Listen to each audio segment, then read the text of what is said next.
आप सभी लोगों का बहुत बहुत स्वागत है। ये जो वृक्ष आपको दिखाई पड़ रहा है ये साल वृक्ष है। शोरिया रोबस्टा कहा जाता है इसको। इसको उत्तर भारत में सखुआ का पेड़ भी कहा जाता है। नेपाल के तराई के इलाके में ये बहुत होता है। झारखंड और छत्तीसगढ़ में राजकीय वृक्ष है ये। असम के अंदर, उड़ीसा के अंदर, बंगाल के अंदर, पूर्वी घाट, सतपुड़ा रेंज में, विंध्य क्षेत्र में ये पाया जाता है। बहुत बड़े यानी क्षेत्र में भारत में ये पाया जाता है। और ये इमारती लकड़ी प्राप्त करने का बहुत बड़ा स्रोत है। कठोर लकड़ी होती है इसकी। ये बहुत ही इम्पोर्टेंट क्योंकि पेड़ है, इसीलिए इसके महत्वपूर्ण हम कह सकते हैं एसेंस वाले पक्ष को रखा गया, ताकि यूपीएससी में या किसी भी परीक्षा में, पीसीएस के एग्ज़ाम में अगर कोई फैक्ट पूछ लिया जाता है या निम्नलिखित कथनों पर विचार करें या साल के संबंध में निम्नलिखित कथनों पर विचार करें, इस प्रकार से अगर आ गया तो एक सवाल भी पूछा जा सकता है। और अगर कई वृक्षों के आधार पर जानकारी है तो एक तथ्य भी पूछा जा सकता है। तो ये हमने देखा कि ये 40 मीटर ऊंचा होता है, 2 मीटर इसका तना ये चौड़ा होता है। और इसकी एज अगर देखें तो 200 साल तक होता है। ये बहुत धीरे धीरे बढ़ता है, अचानक नहीं बढ़ता है। 40 से 60 साल के बीच में ये व्यावसायिक लकड़ी देना शुरू कर देता है। कठोर लकड़ी होती है, पॉलिश नहीं की जा सकती इसकी लकड़ी पर, और इसकी लकड़ी को छील करके चिकना नहीं बनाया जा सकता क्योंकि दानेदार होती है। रेशे इसके बहुत मोटे होते हैं। दबाव को सहने की क्षमता ये साल वृक्ष के अंदर बहुत ज़्यादा होती है। तो ये 40 मीटर ऊंचा होता है। 200 साल मान के चलें कि इससे भी ऊपर, यानी माना गया कि 200 साल तक इसकी आयु रहती है। और अगर हम देखें तो ये गीले इलाकों में सदाबहार होता है, लेकिन जो थोड़ा सा सूखे इलाके हैं वहाँ पर ये पर्णपाती होता है, डेसिडियस होता है। सेमी डेसिडियस भी इसको माना जाता है, अर्ध पर्णपाती। अगर इसकी पत्तियों की बात करें तो ये फरवरी से अप्रैल में गिर जाती हैं इसकी पत्तियाँ, और अप्रैल से मई के बीच में पत्तियाँ आ भी जाती हैं। गुलाबी रंग होता है उनका, फिर वो हरी हो जाती हैं, लाल कलर की जैसी। तो ये हमने इसकी कुछ खासियत देखी, ताकि कुछ भी पक्ष पूछा जाए तो हमारे जहन में रहे कि इसको सखुआ बोलते हैं उत्तर भारत में। और ये हमने देख लिया कि इसकी पत्ती गिर जाती है फरवरी से अप्रैल में, और अप्रैल से मई में इसकी पत्ती आ भी जाती है। इसके जो बीज होते हैं साल वृक्ष के, जानकारी यहाँ पर है लेकिन अभी ही बता दिया जा रहा है। इसके जो बीज होते हैं, जैसे हम आम खाते हैं तो उसमें गूदा होता है, पेरिकार्प, उसका मोटा गूदा होता है।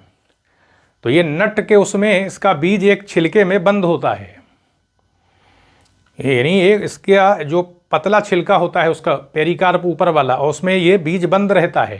5 कोने इस बीज में रहते हैं, और वो कोने जो हैं वो हवा चलने पर हेलीकॉप्टर की तरह उसी कोनों 5 कोनों के ज़रिए वो बीज चले जाते हैं 150 से 200 मीटर दूर तक, और ज़मीन पर गिर जाते हैं। जैसे लगता है हेलीकॉप्टर बहुत सारे उड़ रहे हों।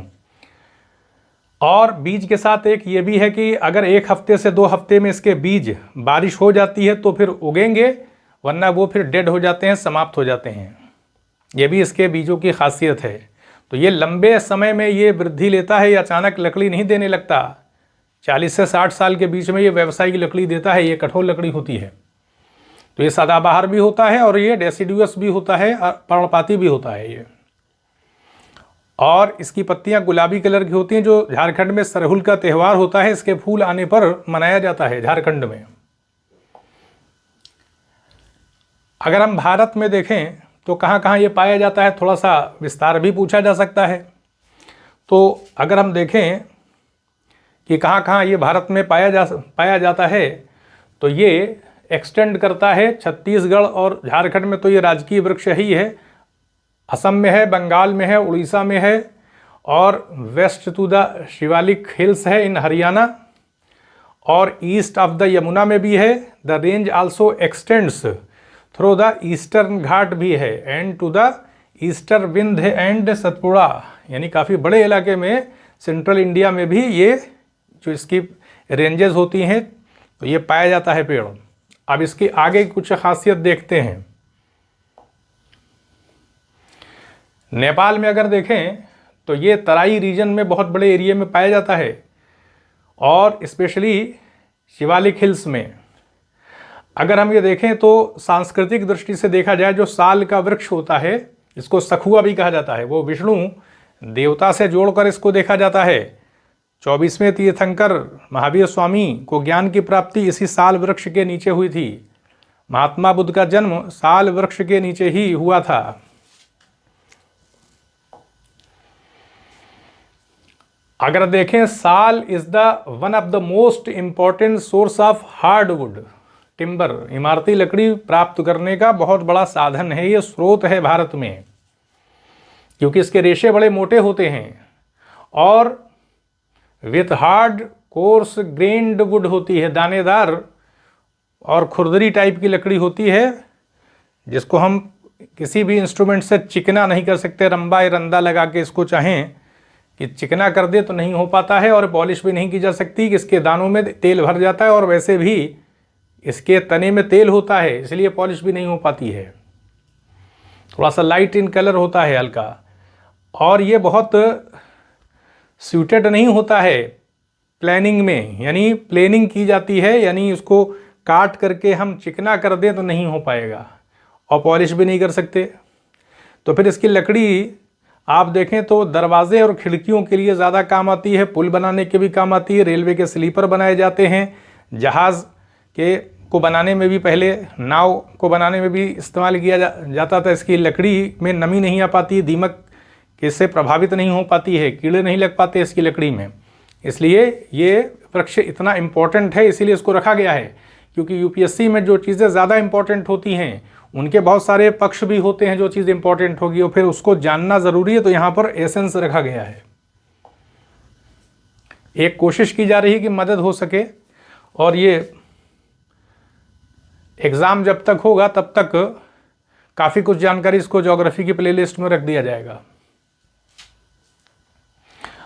अगर हम देखें, जो इसकी सूखी पत्तियां होती हैं वो कटोरे बनाने में और प्लेट बनाने में काम आती हैं। इसको पत्रावली कहा जाता है, भारत और नेपाल में पत्रावली कहते हैं। चावल रख के, कड़ी रख कर उसमें खाया जाता है, अब इसका इस्तेमाल कम हो रहा है।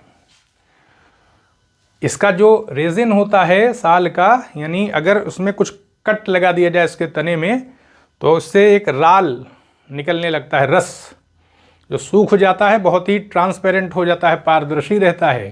इसको साल डामर कहते हैं, बड़ी खुशबू इसमें होती है, इसीलिए अगरबत्ती बनाने में इस्तेमाल किया जाता है इसको, और पेंट बनाने में भी इस्तेमाल होता है, और दरार को भरने में, पहले जहाज़ों की दरार भरने में भी इस डामर का इस्तेमाल, साल का जो रेजिन है इस्तेमाल किया जाता था। तो ये खुशबूदार होता है ये, इसलिए अगरबत्ती बनाने में इस्तेमाल होता है ये।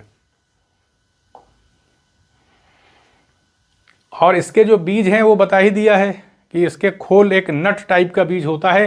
पहचानना मुश्किल है कि कौन सा फल है कौन सा बीज, इसलिए कि इसका जो पेरिकार्प होता है वो बहुत ही पतला होता है, इसकी जो फली होती है, और उसमें बीज जो अंदर होता है एकदम छोटा सा बीज होता है, और 5 पंख लगे होते हैं नुकीले ऊपर, और वो हवा के ज़रिए हेलीकॉप्टर की तरह उड़ते हुए दिखाई पड़ते हैं, दूर चले जाते हैं।